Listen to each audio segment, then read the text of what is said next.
तो hello students, इस video के माध्यम से हम समझेंगे मैक्रो इकोनॉमिक्स को। तो मैक्रो इकोनॉमिक्स में आज जो हम टॉपिक देखने वाले हैं वो है classifications of goods. The two way classification इसके अंदर हम देखेंगे। वस्तुओं का जो वर्गीकरण होता है वो दो तरफा वर्गीकरण क्या होता है उसको इस वीडियो के माध्यम से हम समझेंगे। तो चलिए शुरू करते हैं इसको। तो सबसे पहले बात आती है कि वस्तुओं का जो वर्गीकरण होता है मैक्रो इकोनॉमिक्स के अंदर, वो दो तरह के वर्गीकरण को क्या है कि संदर्भित करता है, दिखाता है, जिसमें वस्तुओं को उपभोक्ता और पूंजीगत सामान और अंतिम और मध्यवर्ती सामान के रूप में उपयोग के आधार पर वर्गीकृत किया जाता है। मतलब उनको क्या है कि जो दो तरीके का जो वर्गीकरण होता है मैक्रो इकोनॉमिक्स के अंदर, समष्टि अर्थशास्त्र के अंदर, इसके अंदर क्या है कि जो उपभोक्ता वस्तुएं होती हैं या फिर जो पूंजीगत सामान होता है, और या फिर कहें तो हम अंतिम और मध्यवर्ती सामान के रूप में क्या है कि उपयोग के आधार पर इनका क्या है वर्गीकरण मैक्रो इकोनॉमिक्स के अंदर वस्तुओं का किया जाता है। कौन सी उपभोक्ता वस्तुएं होती हैं, कौन सी पूंजीगत वस्तुएं होती हैं, अंतिम वस्तुएं कौन सी होती है, और मध्यवर्ती सामान या मध्यवर्ती वस्तुएं कौन सी होती है। अब सबसे पहले हम बात कर लेते हैं कि वस्तुओं का अर्थ क्या होता है, मीनिंग ऑफ गुड्स। अगर मैक्रो इकोनॉमिक्स के अंदर हम देखें या माइक्रो इकोनॉमिक्स के अंदर देखें तो अलग अलग तरीके से वस्तुओं को डिफ़ाइन किया जा सकता है, उनका अर्थ समझाया जा सकता है। तो वस्तुएं क्या होती हैं? वस्तुएं कुछ भी हो सकती हैं जो मानव की ज़रूरतों को पूरा करती है, उन्हें उपयोगिता देती है। इस प्रकार क्या है कि वस्तुओं का उत्पादन और खपत क्या है कि आर्थिक गतिविधि के रूप क्या है मुख्य तत्व है।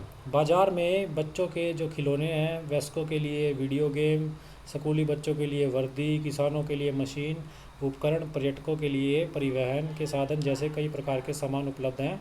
इसलिए प्रत्येक वस्तु या माल जो क्या होता है अपने उपभोक्ता के लिए अलग अलग विशेषताओं और आर्थिक मूल्य रखती है।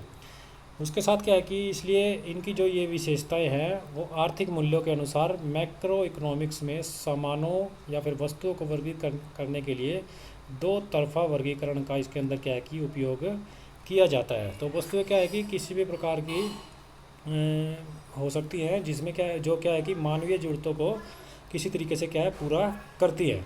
मैक्रो इकोनॉमिक्स के अंदर क्या है कि इसको हम दो तरफा वर्गीकरण के अंदर देखते हैं, इनका उपयोग करते हैं। अब अगर हम आगे बात करें कि वस्तुओं का जो वर्गीकरण है, क्लासिफिकेशन ऑफ गुड्स है, तो वो क्लासिफिकेशन ऑफ गुड्स किस तरीके से किया जा सकता है। तो वस्तुओं में जो दो तरफा वर्गीकरण के तहत क्या होता है, वस्तुओं को इस प्रकार वर्गीकृत किया जा सकता है। पहला जो अगर बात करें पहला पॉइंट की, तो वो है उपभोक्ता और पूंजीगत वस्तुएं। इट मीन्स क्या होगा, कंज्यूमर और कैपिटल गुड्स इंग्लिश में अगर इनको देखा जाए। तो सेकंड जो पॉइंट होगा वो होगा अंतिम और मध्यवर्ती वस्तुएं, फाइनल एंड इंटरमीडिएट्स गुड्स। उसके बाद अगर हम देखें तो ये दो तरफा वर्गीकरण जो है उपभोक्ता और पूंजीगत वस्तुएं के बीच में कंपैरिजन या तुलना या फिर उनमें समानता किस तरीके से है, या फिर अगर हम कहें दूसरा पार्ट अंतिम और मध्यवर्ती वस्तुओं के बीच में समानता या डिफरेंस, जो उसके कंपैरिजन है वो किस तरीके से हम उसको कर सकते हैं। तो ये दो तरफा वर्गीकरण इस तरीके से मैक्रो इकोनॉमिक्स के अंदर किया जाता है। तो सबसे पहले बात करते हैं उपभोक्ता और पूंजीगत वस्तुएं।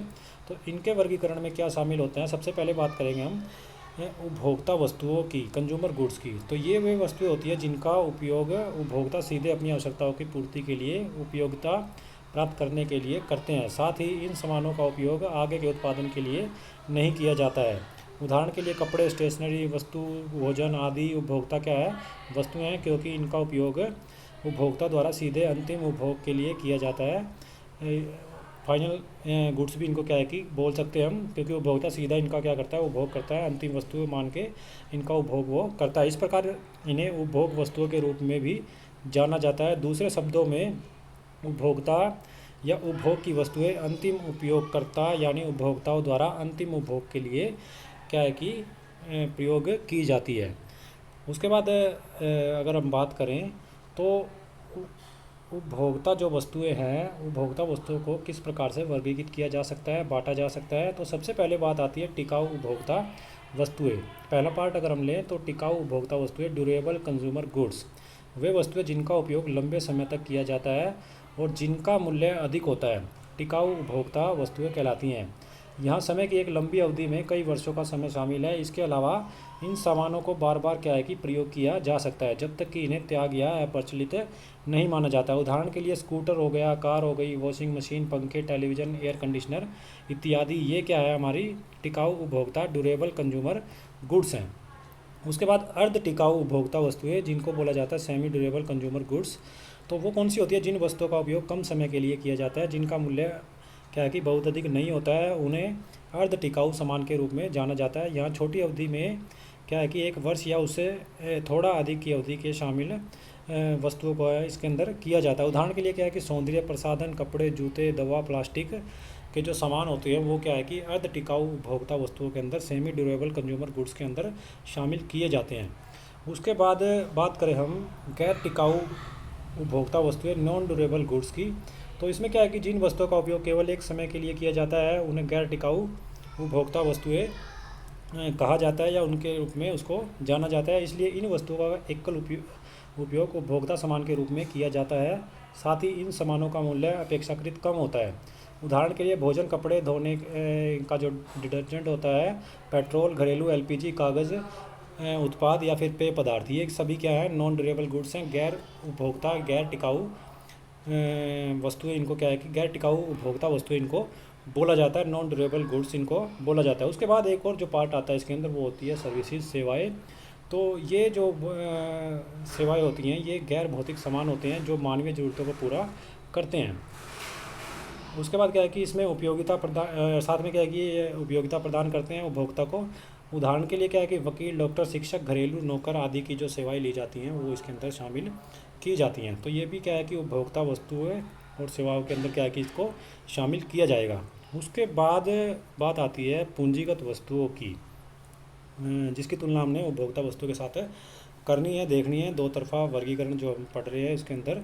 तो पूंजीगत वस्तुएं, कैपिटल गुड्स से क्या होती है, वे वस्तुएं जो लंबे समय तक उत्पादन में रहती है और जिनका मूल्य अधिक होता है, पूंजीगत वस्तुएं कहलाती है। इन वस्तुओं को उत्पादन के लिए अचल संपत्ति के रूप में इनको क्या है कि जाना जाता है, क्योंकि इनका उपयोग आगे के उत्पादन के लिए किया जाता है। इसके अलावा पूंजीगत सामान हमेशा मूल्यह्रास लागत अपने साथ रखते हैं, इसलिए जो सामान कम समय के लिए उपयोग किया जाता है, कम मूल्य का वह सामान होता है, उन्हें पूंजीगत वस्तुओं में शामिल नहीं किया जा सकता। उदाहरण के लिए ट्रैक्टर, उपकरण, संयंत्र, कारखाने, मशीनें, ये सभी की सभी जो वस्तुएं हैं ये क्या है, पूंजीगत वस्तुएं कहलाती है। जैसा कि हम जानते हैं कि मशीनें पूंजीगत वस्तुएं होती हैं, पूंजीगत सामान होती है, लेकिन यह ध्यान रखना महत्वपूर्ण होता है कि सभी मशीनें पूंजीगत सामान नहीं होती हैं। यह आर्थिक मूल्य और उनके उपयोग पर निर्भर करता है। उदाहरण के लिए परिवहन निगम द्वारा उपयोग किए जाने वाले परिवहन साधनों का पूंजीगत वस्तुओं में शामिल किया जाता है। इसके विपरीत यदि इनका उपयोग परिवारों द्वारा यात्रा के लिए किया जाता है तो ये सामान पूंजीगत वस्तुओं के अंतर्गत नहीं आएंगे। तदनुसार पूंजीगत वस्तुएं केवल वे टिकाऊ वस्तुएं होती है जिनका उपयोग उत्पादक वस्तुओं के रूप में किया जाता है, उपभोक्ता वस्तुओं के रूप में नहीं। मतलब कि पूंजीगत वस्तुएं वो वस्तुएं होंगी जिनके उपयोग से क्या है कि उत्पादक क्या करता है, किसी नई वस्तु का निर्माण करता है या नई वस्तु के उत्पादन के रूप में उन वस्तुओं का जो हैं पूंजीगत वस्तुएं उनका प्रयोग किया जाता है, तो उन्हीं को हम पूंजीगत वस्तुएं कहेंगे। बाकी अगर कोई उपभोक्ता उन वस्तुओं को यूज करता है तो वो क्या कि पूंजीगत वस्तुएं नहीं कहलाएंगी, क्योंकि वो उत्पादन में काम नहीं आ रही है। इसके बाद क्या है कि इसके साथ ही हमें क्या है कि यह ध्यान रखना महत्वपूर्ण है कि सभी पूंजीगत वस्तुएं उत्पादक वस्तुएं होती हैं, लेकिन सभी उत्पादक वस्तुएं पूंजीगत वस्तुएं नहीं होती है। उत्पादक वस्तुओं में सभी टिकाऊ, अर्ध टिकाऊ, गैर टिकाऊ, नॉन ड्यूरेबल जो होती हैं वो सामान क्या होते हैं, शामिल होते हैं जो उत्पादन के लिए उपयोग किए जाते हैं। दूसरी ओर पूंजीगत वस्तुओं में केवल उत्पादन के लिए उपयोग की जाने वाली टिकाऊ वस्तुएं ही शामिल होती हैं, मतलब जो ड्यूरेबल गुड्स होती हैं वो ही इनके अंदर शामिल की जाती है। उदाहरण के लिए उत्पादक वस्तुओं में दोनों शामिल होते हैं। वो दोनों चीज़ें क्या हैं कि उत्पादन के लिए अचल संपत्ति के रूप में संयंत्र और मशीनरी, मतलब कि आगे कोई किसी वस्तु का निर्माण करना, किसी वस्तु का उत्पादन करना है तो उसके यूज में अगर कोई वस्तु लाई जाती है तो वो मशीनरी या संयंत्र पूंजीगत वस्तुएं कहलाएंगी। और साथ में जो कच्चा माल जैसे कि प्लास्टिक, वो भी क्या है कि पूंजीगत वस्तुओं के अंदर शामिल किया जाएगा। उसके में लेकिन क्या है कि पूंजीगत वस्तुओं में केवल संयंत्र, मशीनरी शामिल है, क्योंकि कच्चा माल एकल उपयोग और गैर टिकाऊ माल में शामिल किया जाएगा। तो जहाँ पे मशीनरी और संयंत्र की बात आती है वही पूंजीगत वस्तुओं के अंदर शामिल किया जाएगा। और जो हमारा कच्चा माल या जैसे प्लास्टिक वगैरह है तो ये एक गैर टिकाऊ वस्तु है, क्योंकि गैर टिकाऊ वस्तुएं पूंजीगत वस्तुएं नहीं होती है, सिर्फ ड्यूरेबल गुड्स ही पूंजीगत वस्तुएं होती है। तो इनको ही क्या है कि किस में शामिल किया जाएगा, पूंजीगत वस्तुओं में शामिल किया जाएगा। उसके बाद अंतिम और मध्यवर्ती वस्तुएं, फाइनल और इंटरमीडिएट गुड्स। तो फाइनल और इंटरमीडिएट गुड्स क्या होती हैं, इस वर्गीकरण में अंतिम और मध्यवर्ती वस्तुएं क्या है, शामिल की जाती है।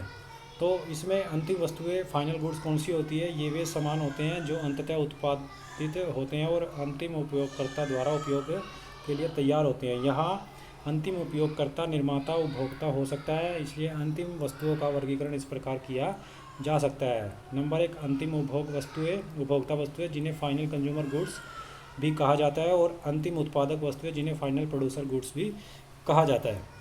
अब बात करते हैं कि अंतिम उपभोक्ता वस्तुएं क्या होती हैं। तो फाइनल कंज्यूमर गुड्स वे वस्तुएं जो अंततः उपभोक्ताओं द्वारा अपनी आवश्यकताओं और उपयोगिता की संतुष्टि के लिए खरीदी जाती है, अंतिम उपभोक्ता वस्तुएं कहलाती है। दूसरे शब्दों में अगर हम बात करें, वे वस्तुएं जिनका अंतिम उपयोगकर्ता उपभोक्ता है, अंतिम उपभोक्ता वस्तुएं वो क्या है कि कहलाती है। उदाहरण के लिए दूध, आइसक्रीम जो उपभोक्ता द्वारा उपयोग या उपभोग किया जाता है, तो वो क्या है कि हमारा अंतिम उपभोक्ता वस्तुएं फाइनल कंज्यूमर गुड्स कहलाएंगी। और अंतिम उत्पादक वस्तुओं की अगर हम बात करें, तो अंतिम उत्पादक वस्तुएं कौन सी वस्तुएं होंगी, वे वस्तुएं जो अंततः उत्पादकों द्वारा आगे के उत्पादन के लिए अचल संपत्ति के रूप में खरीदी जाती है, अंतिम उत्पादक वस्तुएं कहलाती है। दूसरे शब्दों में वे वस्तुएं जिनका अंतिम उपयोगकर्ता उत्पादक है, अंतिम उत्पादक वस्तुएं वो कहलाती है। उदाहरण के लिए क्या है कि किसानों द्वारा उपयोग किए जाने वाले जो ट्रैक्टर या हार्वेस्टर है वो क्या है, अंतिम उत्पादक वस्तु है। उसके बाद इसका जो कंपैरिजन करना है हमें अंतिम वस्तुओं का, वो करते हैं इंटरमीडिएट गुड्स से, जिनको हिंदी में मध्यवर्ती वस्तुएं भी बोला जाता है। तो वो मध्यवर्ती वस्तुएं कौन सी होती है, वे वस्तुएं जो एक फर्म द्वारा दूसरी फर्मों से पुनर्विक्रय के लिए उत्पादन प्रक्रिया में कच्चे माल के रूप में प्रयोग की जाती है या खरीदी जाती है, उन्हें क्या कहा जाता है, मध्यवर्ती वस्तुएं कहा जाता है। ये वस्तुएं अंतिम उपयोगकर्ता द्वारा उपयोग के लिए तैयार नहीं होती हैं, मतलब इनका फाइनल यूज़ नहीं किया जाता है, बल्कि ये इनका क्या है कि बीच में यूज़ किया जाता है एक फाइनल गुड्स बनाने के लिए। तो इन्हें क्या कहा जाता है, मध्यवर्ती वस्तुएं कहा जाता है। उदाहरण के लिए एक फर्म द्वारा क्या है कि फर्म 2 से वाहन बनाने के लिए खरीदे गए स्पेयर पार्ट्स मध्यवर्ती वस्तुओं में शामिल किया जाएगा उनको। और इसी तरह से फर्म 1 द्वारा फर्म 2 से पुनर्विक्रय के लिए बाज़ार में बेचने के लिए खरीदे गए कपड़े भी मध्यवर्ती वस्तुओं में शामिल किए जाएंगे। तो मध्यवर्ती वस्तुएं क्या होती हैं, वो वस्तुएं होती हैं जो फाइनल गुड्स को तैयार करने के लिए प्रयोग में लाई जाती है, क्योंकि उनका अंतिम यूज नहीं होता है, अंतिम यूज फाइनल गुड्स का ही होता है। तो फाइनल गुड्स के निर्माण के लिए जो वस्तुएं बीच में यूज की जाती है, तो उनको क्या कहेंगे, हम मध्यवर्ती वस्तुएं कहेंगे। अभी मैंने आपको एग्जांपल भी दिया। तो यहाँ पे क्या है कि यह ध्यान रखना महत्वपूर्ण है कि एक ही उत्पाद मध्यवर्ती या अंतिम वस्तु हो सकती है, यह सब अंतिम उपयोगकर्ताओं पर निर्भर करता है। यदि उपभोक्ता द्वारा अंतिम उपभोग के लिए वस्तु का उपयोग किया जाता है तो इसे अंतिम वस्तु कहा जाएगा। इसके विपरीत यदि उस वस्तु का उपयोग उत्पादकों द्वारा किसी अन्य वस्तु के उत्पादन के लिए किया जाता है तो इसे मध्यवर्ती वस्तु के रूप में जाना जाएगा। उदाहरण के लिए क्या है कि हलवाई द्वारा जब मिठाई होती है उसके उत्पादन के लिए कच्चे माल के रूप में उपयोग की जाने वाली जो चीनी होती है, तो चीनी को क्या कहा जाएगा, मध्यवर्ती वस्तु कहा जाएगा। दूसरी ओर चाय या कॉफ़ी में उपभोग के लिए घरों द्वारा उपयोग की जाने वाली चीनी को अंतिम वस्तु माना जाएगा। उसके बाद हम देखते हैं कि यहाँ पे तो ये आपका इस तरीके से क्या है कि हम जो हमने इसमें कंपैरिजन लिया है तो इसको बोलते हैं 2 वे क्लासिफिकेशन, जिसमें हमने ये देखा कि उपभोक्ता वस्तुएं कौन सी होती है, पूंजीगत वस्तुएं कौन सी होती हैं। उपभोक्ता वस्तुओं में टिकाऊ जो ड्यूरेबल नॉन ड्यूरेबल्स जो गुड्स होती हैं वो किस तरीके से होती हैं, और पूंजीगत वस्तुओं में जो ड्यूरेबल गुड्स है वही क्या है कि पूंजीगत वस्तुएं किस तरीके से वो कहलाती हैं। उसके बाद हमने 2 वे क्लासिफिकेशन के अंदर ये चीज़ देखी है कि अंतिम और मध्यवर्ती वस्तुओं के अंदर हम किस तरीके से तुलना कर सकते हैं और किस तरीके से उनकी पहचान क्या है कि कर सकते हैं। तो मोस्ट इम्पोर्टेंट टॉपिक है ये, मैक्रो इकोनॉमिक्स का फर्स्ट टॉपिक है। सबसे पहले हम यही देखते हैं कि जो क्लासिफिकेशन ऑफ गुड्स होती हैं मैक्रो इकोनॉमिक्स के अंदर, मतलब कि गुड्स को क्लासिफाइड किस तरीके से किया जाए, वर्गीकृत किस तरीके से किया जाए, ताकि जो आगे के टॉपिक्स हैं उनको अच्छे से समझा जा सके। वस्तुओं का जब हमें अच्छे तरीके से पता लग जाता है कि उपभोक्ता वस्तुएं, पूंजीगत वस्तुएं, अंतिम वस्तुएं या मध्यवर्ती वस्तुएं कहाँ पर किस तरीके से प्रयोग की जाती है अर्थशास्त्र के अंदर, अर्थशास्त्र के अनुसार, तो हम अच्छे तरीके से क्या है कि बाकी सभी टॉपिक्स को अच्छे से समझ सकते हैं। तो मोस्ट इंपॉर्टेंट टॉपिक है ये, फर्स्ट टॉपिक रहेगा मैक्रो इकोनॉमिक्स का। तो आगे के टॉपिक्स के लिए चैनल को सब्सक्राइब ज़रूर कीजिए और इस वीडियो को ज़्यादा से ज़्यादा लाइक कीजिए एंड शेयर कीजिए। Thank you.